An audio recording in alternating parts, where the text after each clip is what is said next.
kunci utama dalam rumah tangga adalah melaksanakan kewajiban dan memenuhi hak pasangan. Ilmu bukan cuma teori, tapi yang paling penting adalah aplikasinya, bagaimana kita mengamalkannya. Setelah kita tahu, suami misalkan, tahu kewajiban sebagai seorang suami, jalankan kewajiban sebagai seorang suami. Kewajiban suami misalkan apa? Ya, cari nafkah, siap. Ya, maka amalkan, jangan sampai menelantarkan istri tanpa nafkah. Dosa. Kafa bil mar'i isman an yudhayyi'a man yakut. Kata Nabi, cukuplah dianggap sebagai dosa kalau orang itu menelantarkan tanggungannya, istrinya, anak-anaknya.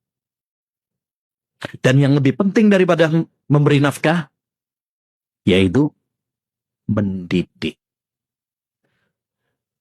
Ya, betul, memberi nafkah kepada istri, kepada anak, ini kewajiban suami.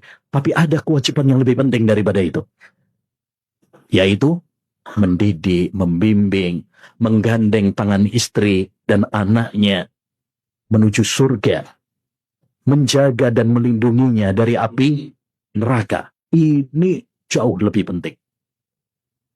Ya, karena kalau nafkah itu hanya untuk dunia. Kalaupun kita misalkan nggak memberi nafkah, ya Allah SWT yang pasti akan memberikan rezeki. Kalaupun dia kelaparan, paling mentok mati. Tapi kalau kita tidak mendidiknya, maka akibatnya adalah kesengsaraan. Bukan cuma sekedar di dunia, tapi yang paling bahaya adalah di akhirat. Kalau dunia ini, dunia cuma sementara. Tapi kehidupan di akhirat nanti, itu yang paling lama, panjang. Ya, kehidupan dunia cuma sementara. Yaitu sampai mati saja. Kalau kita matinya sekarang, ya udah. Tapi kalau kehidupan di akhirat, lama, panjang. Kalau kita tidak membekali diri kita dengan ilmu, dengan amal, ya, maka kita akan sengsara di dunia dan di akhirat. Begitu juga sebaliknya, seorang istri diatur dalam agama Islam, ada kewajibannya. Ya, bagaimana dia harus taat kepada seorang suami. Bagaimana dia harus mensyukuri kebaikan-kebaikan suami. Bagaimana dia berusaha membahagiakan suami. Jangan cuma sekedar dijadikan teori. Jangan cuma sekedar dijadikan sebagai wacana pengetahuan. Tapi diamalkan.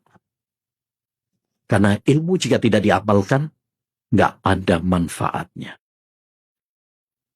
Ilmu itu yang paling penting adalah yang bermanfaat. Kata Imam Syafi'i, "Laisal ilmu ma hufidha, innamal ilmu ma nafa'a." Ilmu itu bukan cuma sekedar dihafal, tapi yang paling penting adalah yang bermanfaat.